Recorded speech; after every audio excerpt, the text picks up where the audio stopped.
Well, thank you, Paige, and hello, everyone. Thank you for taking some time out of your day today to join us for this webinar on understanding reserve funding.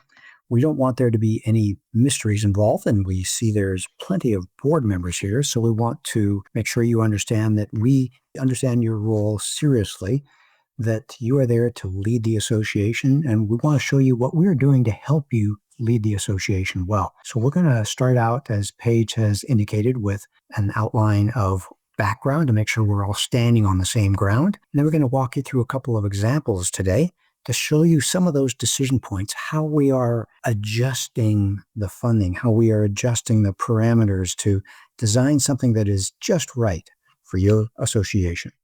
This is the outline that we're going to follow today.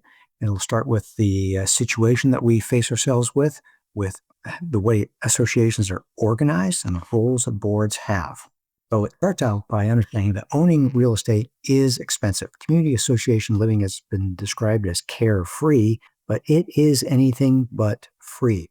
Those common areas don't take care of themselves, and they're in a constant state of deterioration. Mother Nature and Father Time see to that. So everything is continually deteriorating. If you think that just as we finish a roof project, we're going to start working on the asphalt project and then the painting project and something else, that's the truth, because everything is in a constant state of deterioration and regularly in need of repair. So it's important to understand that the deterioration defines the cost. We're not here to say, oh, you need this, and that's a new thing. The repair and replacement projects are driven by ongoing deterioration. So that's the baseline here for reserve study evaluation. And that was kind of a trick question in the introduction to ask, does underfunding lower the cost? And I'll get to that later, but the cost is driven by Mother Nature and Father Time. It's up to the board in community associations to set a budget that keeps up. And with the asterisk, I'm suggesting that there are some associations that, due to their governing documents or state laws, the homeowners have either a veto power or approval power over that budget. But primarily, it's the board that sets the budget, and then it's up to the owners to pay their share. And when you have that combination working together, then the association is set up to have a long-term future. And in the field of reserve studies, it's not just the Wild West out here with everyone doing their own thing. There is order. CAI's National Reserve Study Standards were first published in 1998. And on any slide that you see the blue ribbon badge, that's the indication of that's a National Reserve Study principle, such as the idea of what these components are, what the expenses are that we're going to fund through reserves. There are things that are the association's obligation. They're reasonably anticipated, meaning we can budget for them. They're not just guesses, and they're a significant cost, too large to be absorbed in the ongoing operational budget. And there are indeed three different outcomes, three different goals defined in national standards. The first that I'll describe is full funding, and that's a safe and conservative goal where your objective is to have the cash that you have in the reserve fund equal the amount of deterioration. So that's an ongoing goal. If you think of it, if a roof is halfway used up, this is the goal that at that point in time, you should have half the cash of the of the roof project set aside towards a reserve. So that's a goal that keeps you continually moving towards having enough and being on track. At the other end, we're talking about baseline funding. That is what we consider a risky goal, and that's where the association is planning to just barely stay cash positive. In other words, if they anticipate a $100,000 roof project, they want to make sure that they have at least $100,000 in reserves, and that expense may take it down close to zero. That's, as you can imagine, risky because the future is somewhat unpredictable. What happens if that project occurs a year early or a little bit over budget? Association will be out of money. And so there is this concept of the threshold funding where you don't go quite as far as full funding, but you decide that you want to maintain maybe a minimum balance or a minimum percent funded, something like that. But those are the building blocks of the funding goals. And when it comes to choices, as we're pursuing those goals, we have these 4 funding principles. Number 1 is that there's always sufficient cash to do the projects. If you don't have the cash, you can't do the project. That's a failure. And we're trying to design it so it's a stable funding rate. The association is fundamentally built on a budget where the owners are billed a certain amount on a regular basis, monthly, quarterly, annually. And we're trying to design a funding rate that fits in with that stable budgeted amount so everyone pays their fair share over time. And we want it to be evenly distributed so the people in one year are paying effectively the same amount as the people in the next year. There's no unfairness from year to year.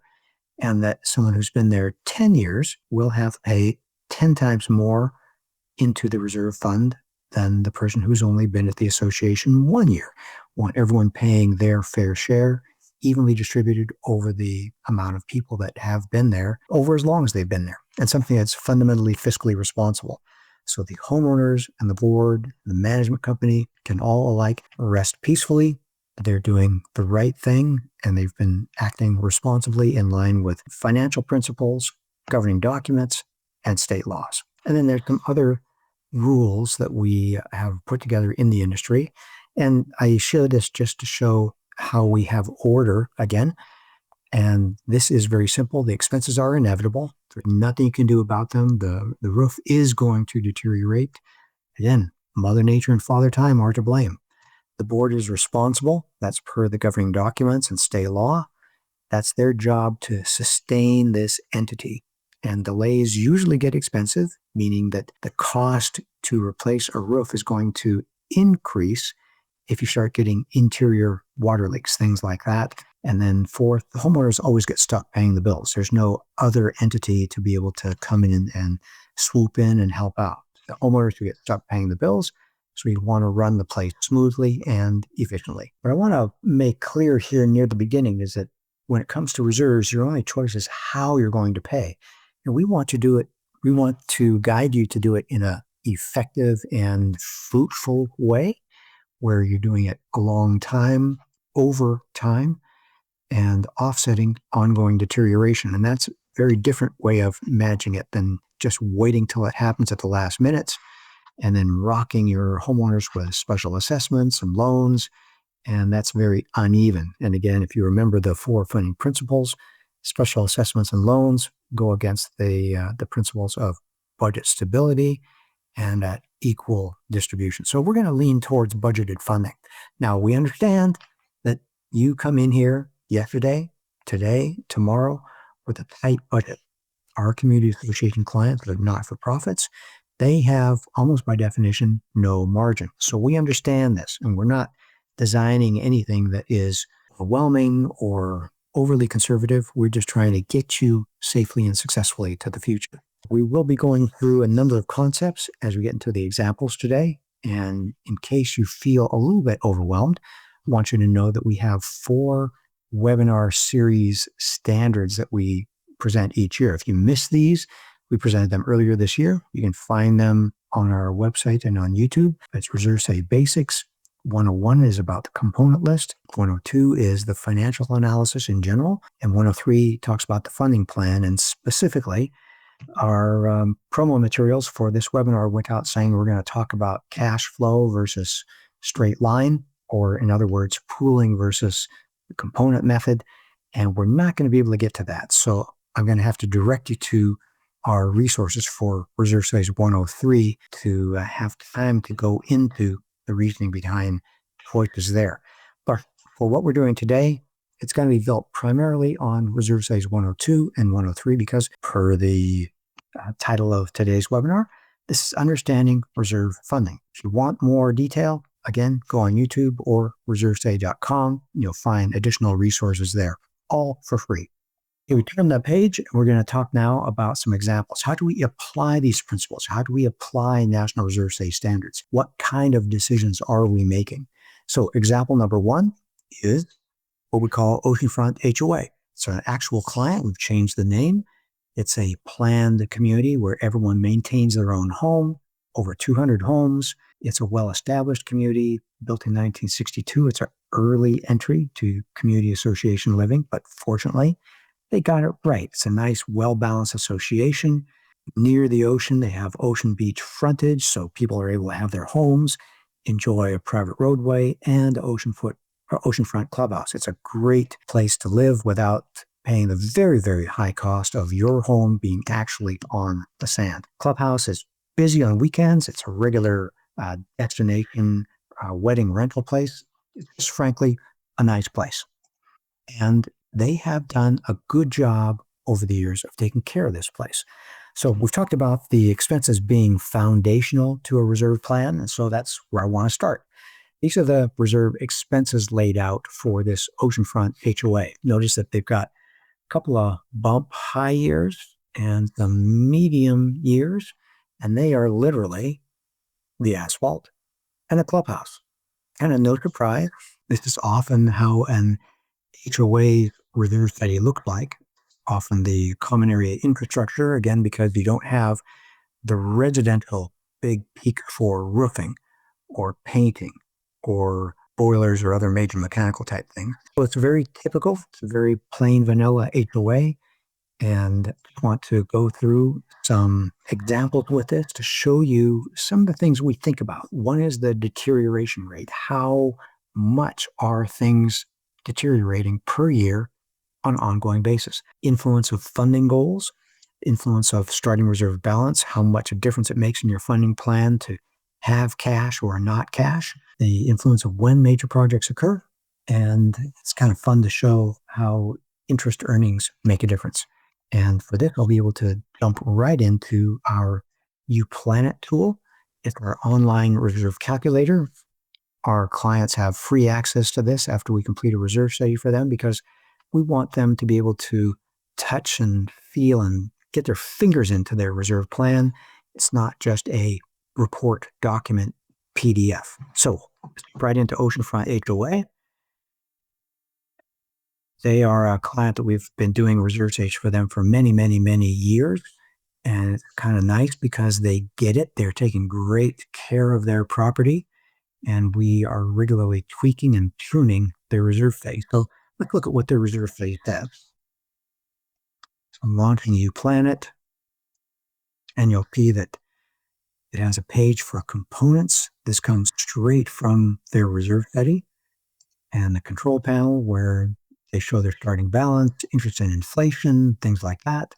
The recommendations page where we are actually working on, I want to say the dials, adjusting the parameters, how we're developing the reserve funding, some customized override, and then tables and charts.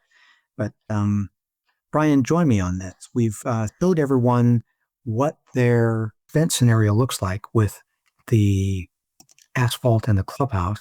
And I'm going to pull up this component significance table and join me here. We have some small line items, but did this surprise you that asphalt, the parking lot is about 3%, asphalt is about 31%, the ceiling is about 9%. Surprise you for a HOA?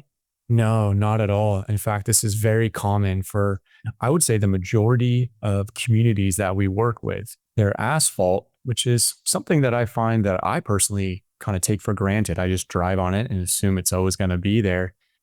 But that is one of the more important and expensive components at the majority of our communities that we work with is going to be whatever their drives are, whether that be a concrete drive or an asphalt drive.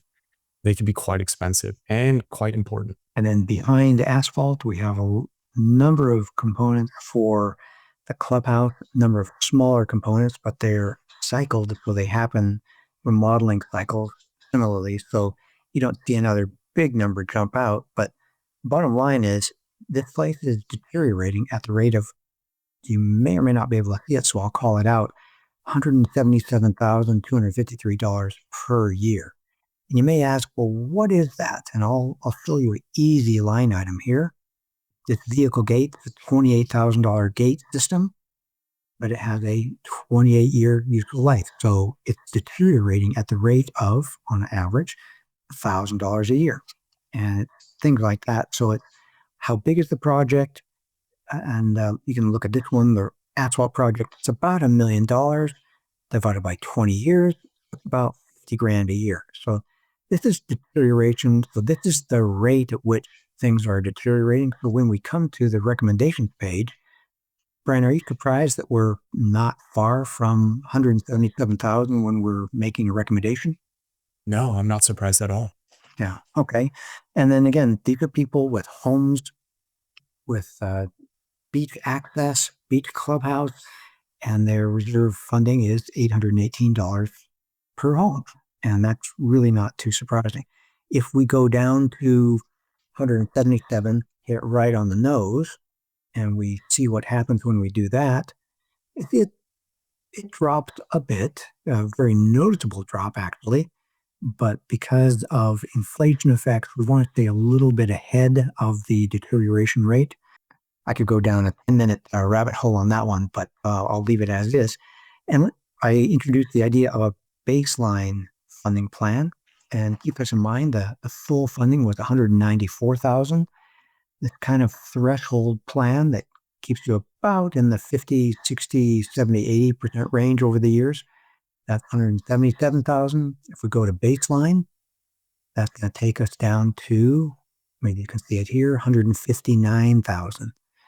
And wait for the display to catch up on our webinar. There we go. It gets down close to zero. And of course, you may remember that's a big asphalt year.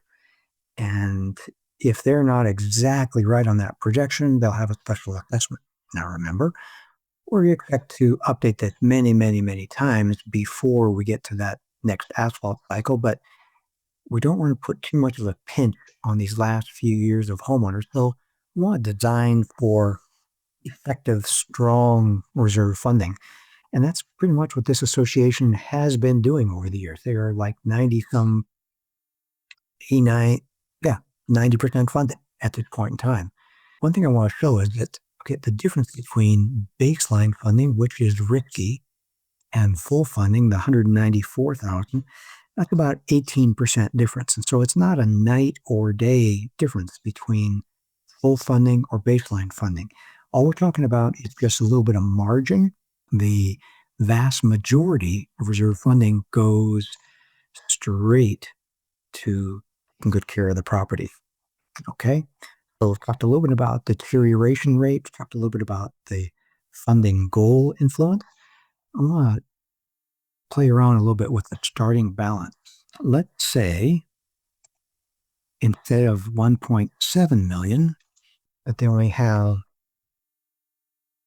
$1 million in reserves.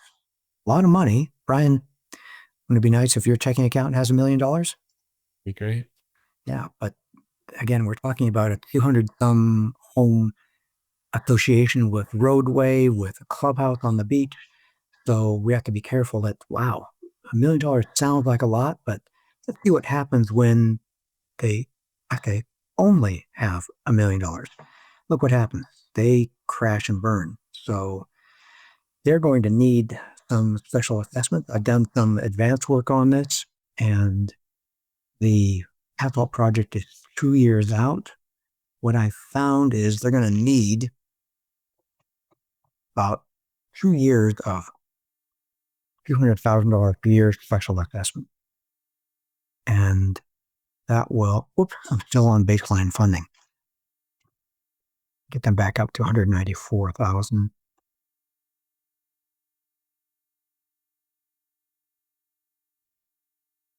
There we go. Okay, now they are head above the sand. They're not at the full funding that they were previously, but they are doing okay. They got a little bit of a hit because they're they lost a little bit of momentum because they have to have this special assessment. Brian, what are other things that you are seeing here? Yes, I see that really, as we had been noticing before, that the biggest driver is coming up soon. So because one of their larger projects is it's upcoming so quickly, if they're in a position where they don't have adequate funding already set aside, they're going to have to get the money somehow, right? And as we have shown already with this particular property, they have been doing the right thing and doing the right thing consistently, right? So consistency compounds in this situation. So Absolutely. because previous owners were taking care of the property, we're now seeing that the current owners are benefiting from that. Right. It's a smooth situation because we look at this and kind of coincidentally, their full reserve funding is about $800 per home, and the special assessment is about another $800 per home for the next 2 years. So these people are getting hit double because the prior owners weren't setting a little bit more dollars aside. Now, I want to play around with the timing of this project. Let's imagine a different reality where the asphalt is 4 years away instead of 2 years away. And I'm just very easily going to make that adjustment here. Change that to 4 years away. And staying with no, I'll leave the deal where it is. And let's see what happens when I push that asphalt to 4 years away. You can see how it's further out into the future now. And the costs are the same. They're just a little bit different, shifted. And what I might want to do in this case is take advantage of those 4 years and make 4 years of $100,000 PO. That's, whoops, sorry, too big. Because we want to have as much stability as possible. So we don't want to have a big special assessment this year for something 4 years into the future. So we're trying to spread things out, even things out. And you can see that it's 4 years of special assessment gets us through this big asphalt project and gets us through about the same result.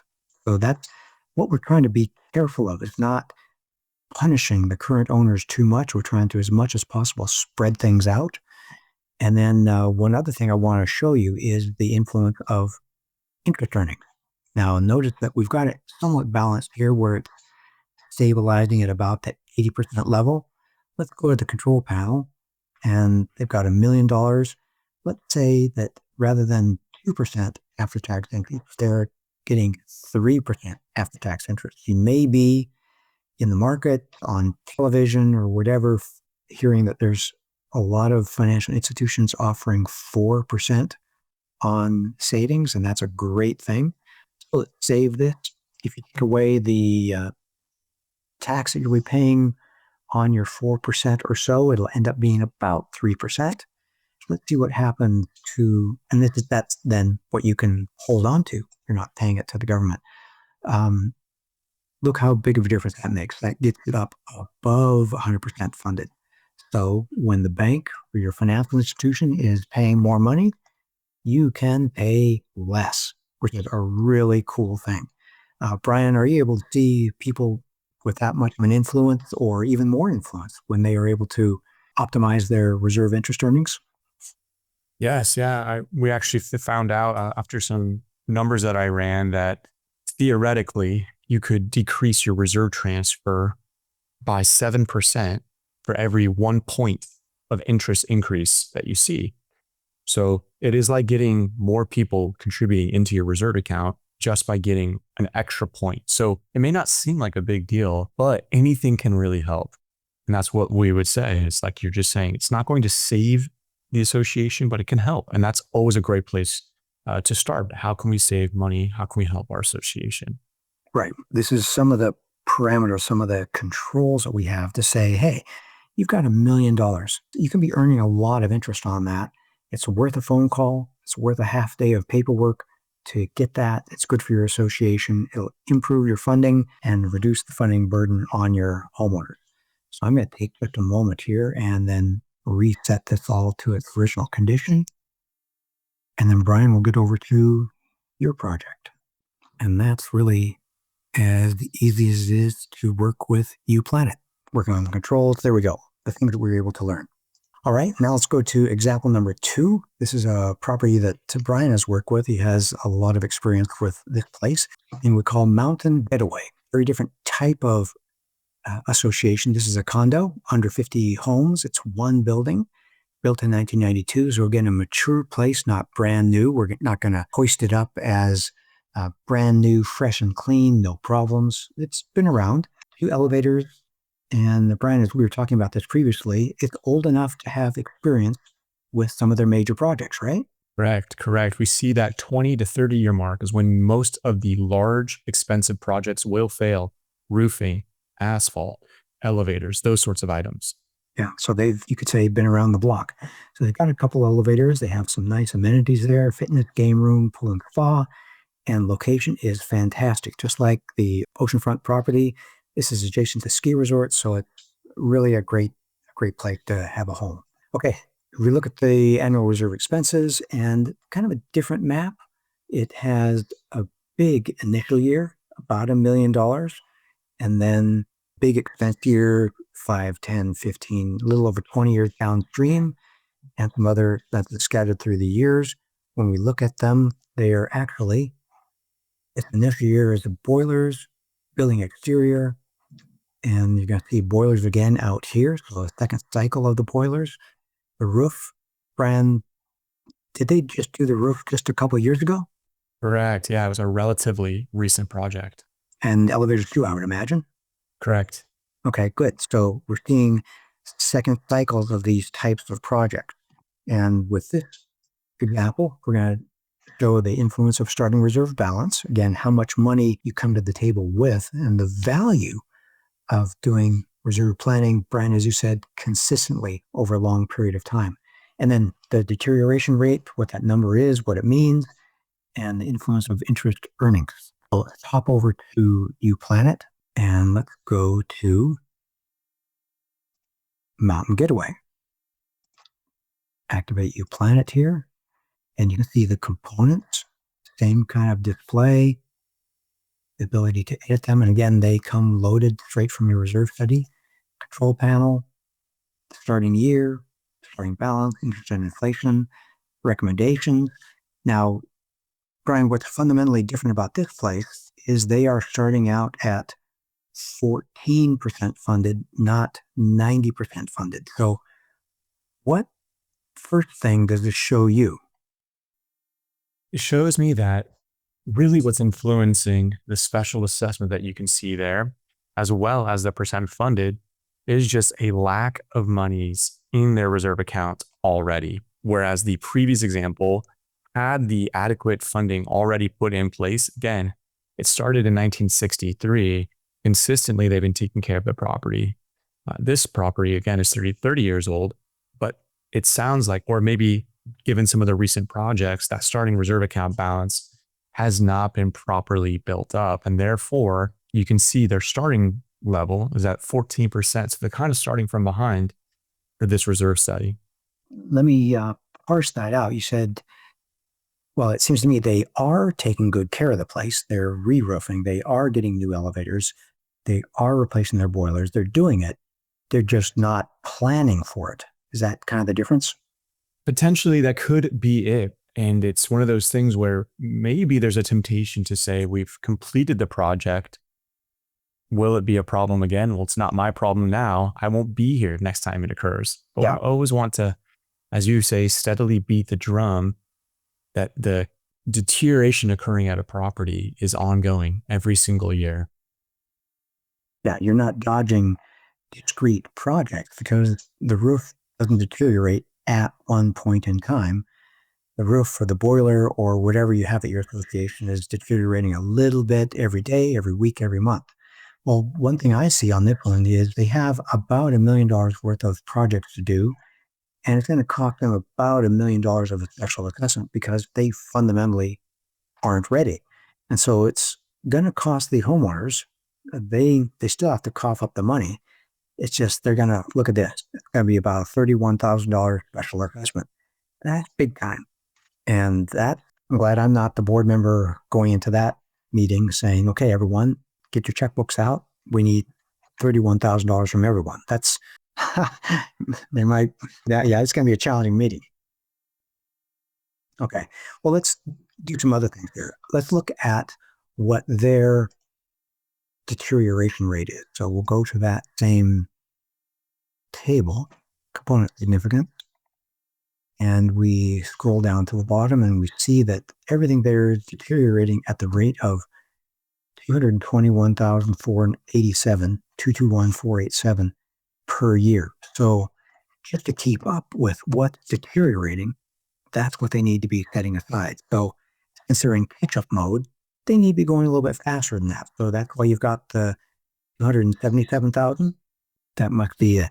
So again, what we're trying to do is stay ahead of that rate of deterioration by building the reserve fund. That means putting more into it than is leaking out each year. And so there's other things going on. What else can I illustrate? Let's look at starting balance.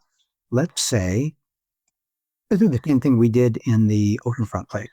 Let's play with $1 million at a time. So let's give them $1 million. So they're starting out at 1.3 million, and we'll see what that does for them.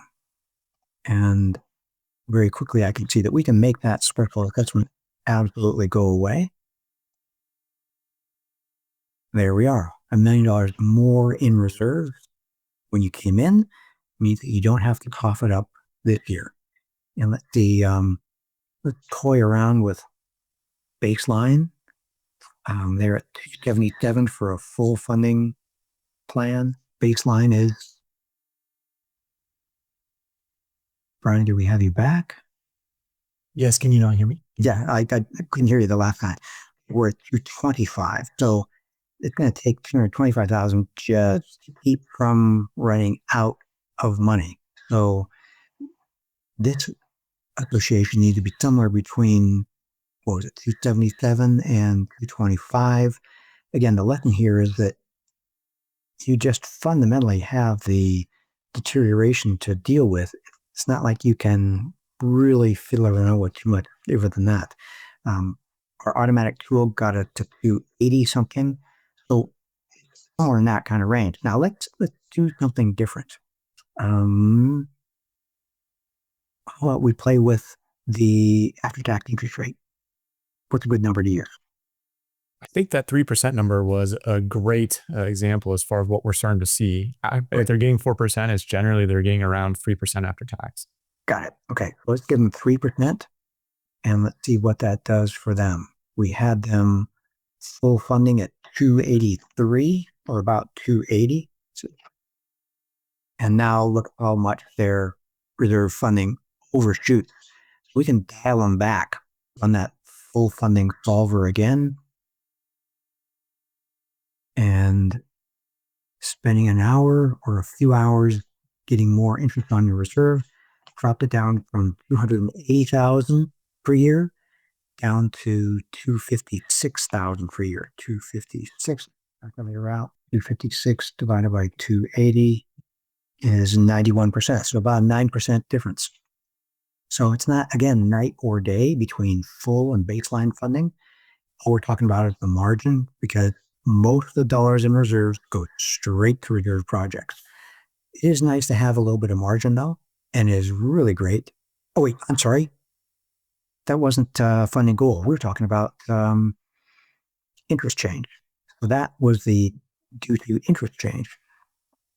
So that was a 9% drop in what they need to set aside due to a 1.5% increase in their interest. And weren't you finding quite commonly that about a 7-to-1 ratio? That's right. Right. Yeah, okay. And interestingly too, if you wouldn't mind, Robert, going to the 30-year plan where we can actually see their actual interest earned.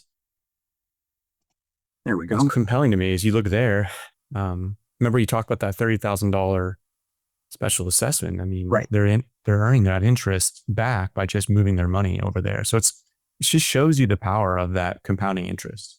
Yeah. And you look at it here, it's 28,000, 20, 20, 26, 32. And then they start earning interest on interest on interest on interest. And it's just a wonderful thing.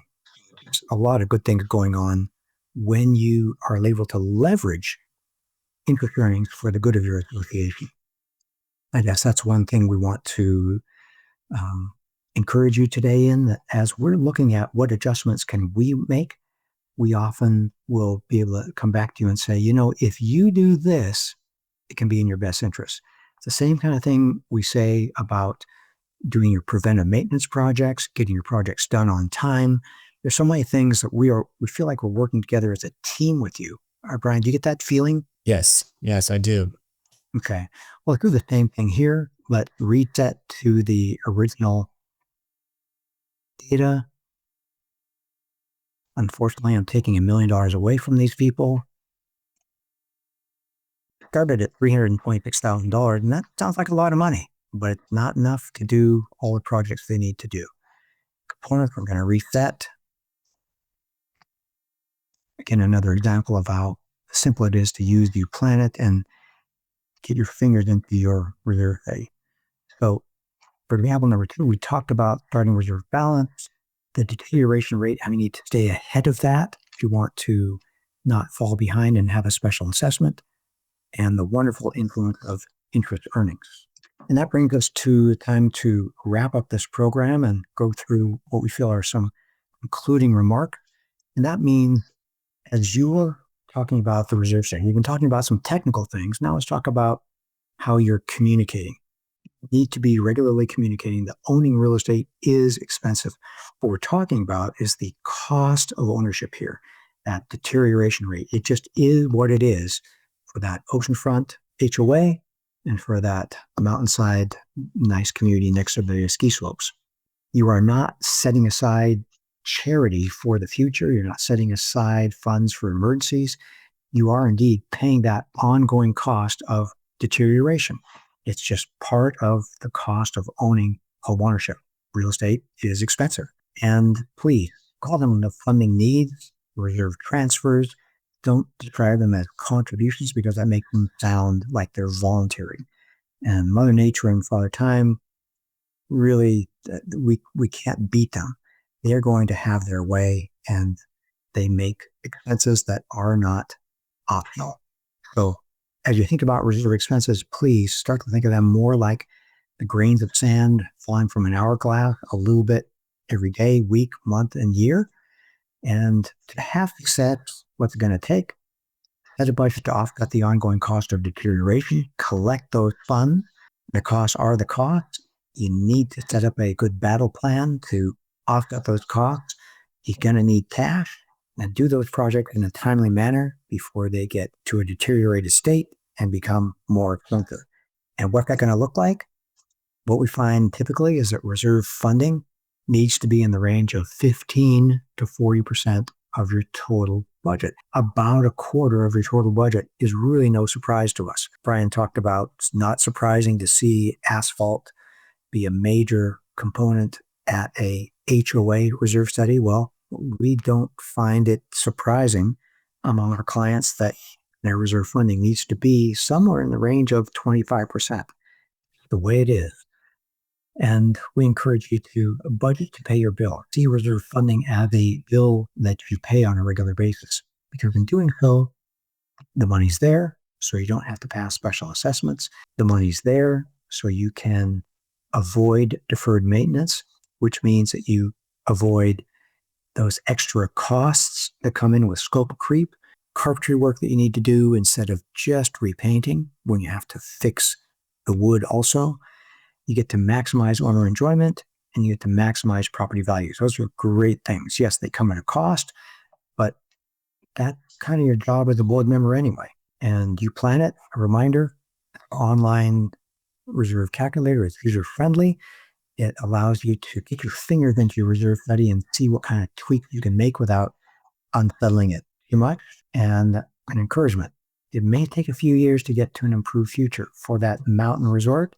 It's going to take a few years for them to build a stronger reserve fund so they won't be hit with future special assessments. But that's an attractive future. It's worth the journey, and a reserve study is going to guide you there. At Association Reserve, we are at reservestudy.com. We've been doing this now for almost 40 years. We have clients in every state and internationally. You're going to find additional resources on our website and on YouTube. They're all free. videos, written resources, plenty of things to help you have success at your association. And we have the book. I've got a conference here on my desk that I'll be giving out to someone who asks an interesting question. That's a great resource, desktop resource that goes through a lot of what we spoke about here today. And for our board members, there's the majority of you in attendance today.